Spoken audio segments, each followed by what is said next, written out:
E aí, eu sou o Thiago, e seja bem-vindo ao Histórias Criminais. Se você está curtindo essas histórias de gelar a espinha, faça-me um favor rapidinho, clique no botão curtir. Isso realmente ajuda o canal a crescer e me mostra que você quer mais histórias sinistras. Não se esqueça de se inscrever e ativar o sininho de notificações para não perder nenhum caso novo. Sério, esses vídeos dão um trabalho danado para fazer, e o apoio de vocês significa muito para mim. E olha só, quer mais conteúdo de bastidores e discussões? Me siga no Instagram, o link está aqui na descrição.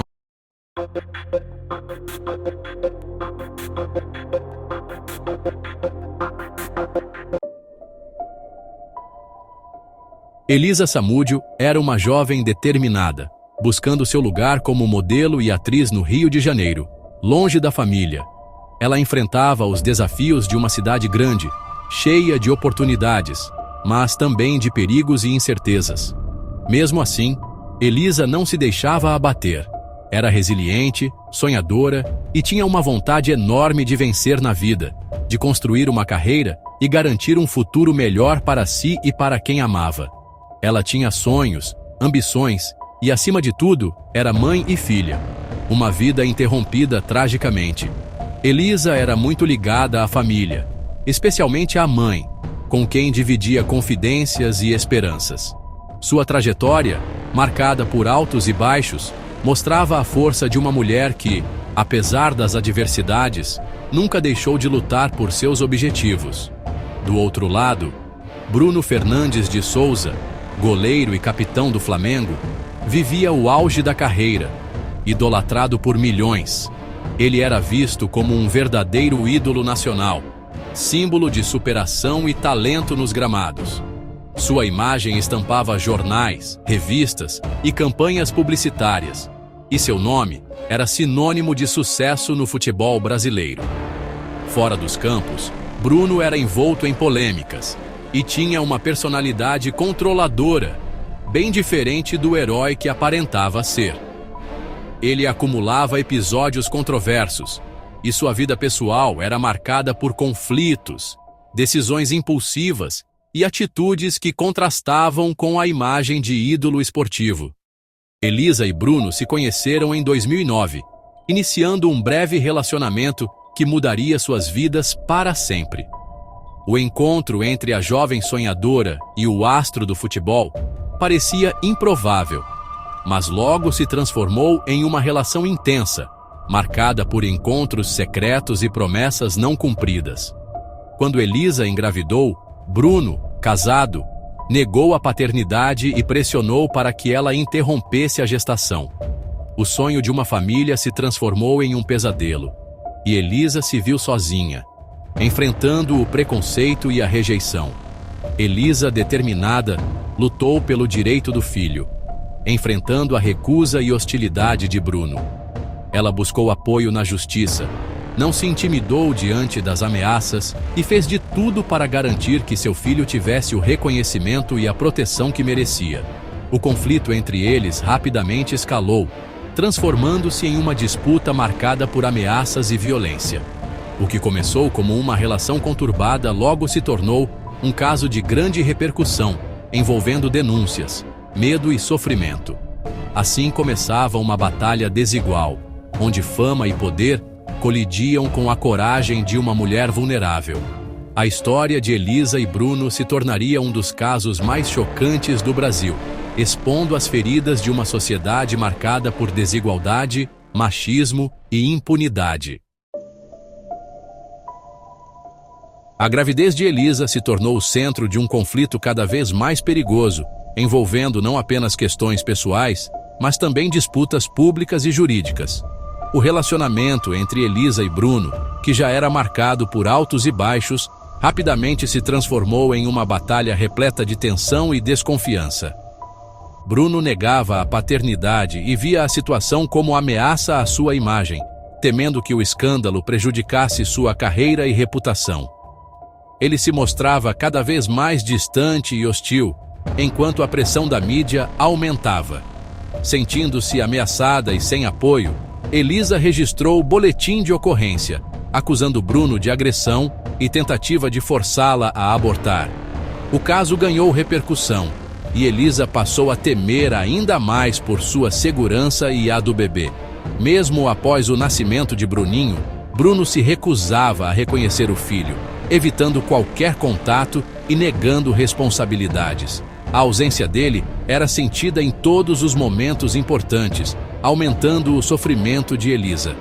Em junho de 2010, Elisa foi convencida a viajar para Minas Gerais, acreditando que finalmente teria uma chance de resolver a situação com Bruno e garantir o futuro do filho. Ela partiu cheia de esperança, sem imaginar o que a aguardava. Ela foi levada ao sítio do Goleiro, em Esmeraldas, uma propriedade afastada e isolada, sem saber que estava entrando em uma armadilha cuidadosamente planejada. No sítio, Elisa foi mantida em cativeiro, isolada de amigos e família, sem acesso ao mundo exterior. O medo e a incerteza tomaram conta dos seus dias. O contato cessou abruptamente, e sua ausência logo despertou preocupação entre familiares e amigos, que começaram a buscar respostas desesperadamente. O que prometia ser uma negociação virou cárcere privado, com Elisa completamente à mercê de seus algozes, sem qualquer possibilidade de pedir socorro. Assim começava o início de um pesadelo que chocaria o Brasil, revelando uma trama de violência, manipulação e tragédia que marcaria para sempre a história do país. O sumiço de Elisa alarmou amigos, que logo procuraram a polícia. Desde o início, Bruno era apontado como figura central do desaparecimento. A investigação ganhou força quando o primo de Bruno, apreendido por outro motivo, confessou participação no sequestro. Ele revelou que Elisa e o bebê foram levados do Rio ao sítio de Bruno contra a vontade dela. O caso deixou de ser apenas desaparecimento e passou a ser tratado como sequestro e possível homicídio. A imprensa mergulhou no caso, transformando-o em espetáculo nacional. A imagem de Bruno começou a ruir diante do país. A polícia desvendou uma rede de cúmplices ao redor de Bruno, revelando a complexidade do caso. Luiz Henrique Romão, conhecido como Macarrão, era o braço direito do Goleiro. Ele foi responsável por organizar toda a logística do crime, desde o sequestro até a execução. O primo de Bruno, Sérgio Rosa Salles, forneceu detalhes cruciais sobre o cativeiro e o envolvimento dos principais acusados, ajudando a polícia a montar o quebra-cabeça. Daiane Rodrigues, esposa de Bruno, ficou com o bebê de Elisa, ajudando a ocultar o crime e a manter as aparências. Fernanda Gomes de Castro, ex-namorada de Bruno, também teve um papel ativo no sequestro, mostrando a extensão da rede de cúmplices. O círculo íntimo do Goleiro foi mobilizado para executar e encobrir o plano, demonstrando a confiança que Bruno tinha em seus cúmplices. Marcos Aparecido dos Santos, conhecido como Bola, era um ex-policial apontado como o executor do assassinato. Sua experiência e brutalidade foram determinantes para o crime. Bola era conhecido por sua brutalidade e foi contratado para eliminar Elisa e ocultar o corpo. Um trabalho que ele executou com precisão. A entrada de Bola marcou o ápice da violência no caso, elevando a gravidade do crime e chocando a opinião pública. Sob pressão, Macarrão confessou participação no sequestro e detalhou os últimos dias de Elisa. Ele afirmou que Elisa foi entregue à Bola, sob o pretexto de ir para um apartamento, mas na verdade era o caminho para sua morte. A confissão implicou diretamente Bruno como mandante e Bola como executor. Bruno negou o envolvimento, mas depois admitiu saber do plano, tentando minimizar sua culpa. Depoimentos e provas periciais revelaram a brutalidade do crime. Elisa foi asfixiada até a morte. Vestígios de sangue no carro de Bruno confirmaram a violência. O método cruel de ocultação do corpo chocou até os investigadores. O caso se consolidou como um dos mais bárbaros da crônica policial brasileira. O corpo de Elisa nunca foi encontrado, tornando o caso ainda mais angustiante. Testemunhos indicaram que, após o assassinato, o corpo foi esquartejado e dado aos cães de bola para eliminar vestígios. A polícia fez buscas extensas, mas nada conclusivo foi achado. A defesa tentou alegar que Elisa poderia estar viva, mas as evidências eram contundentes. Mesmo sem corpo, a lei permitiu condenação baseada em provas indiretas e testemunhais. O mosaico de evidências convenceu o júri da morte de Elisa. O crime sem corpo se tornou um crime provado pela lógica dos fatos.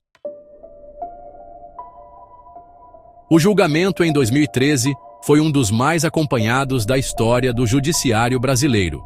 Bruno, Macarrão, Daiane e Bola foram julgados por sequestro, homicídio e ocultação de cadáver. Bruno foi condenado a mais de 22 anos como mandante do crime. Macarrão recebeu 15 anos por participação direta. Daiane foi absolvida do sequestro de Elisa, mas condenada por manter o bebê em cárcere.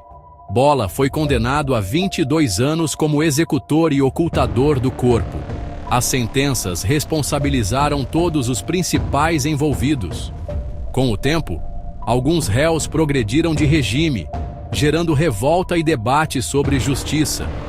O caso marcou o judiciário e a opinião pública.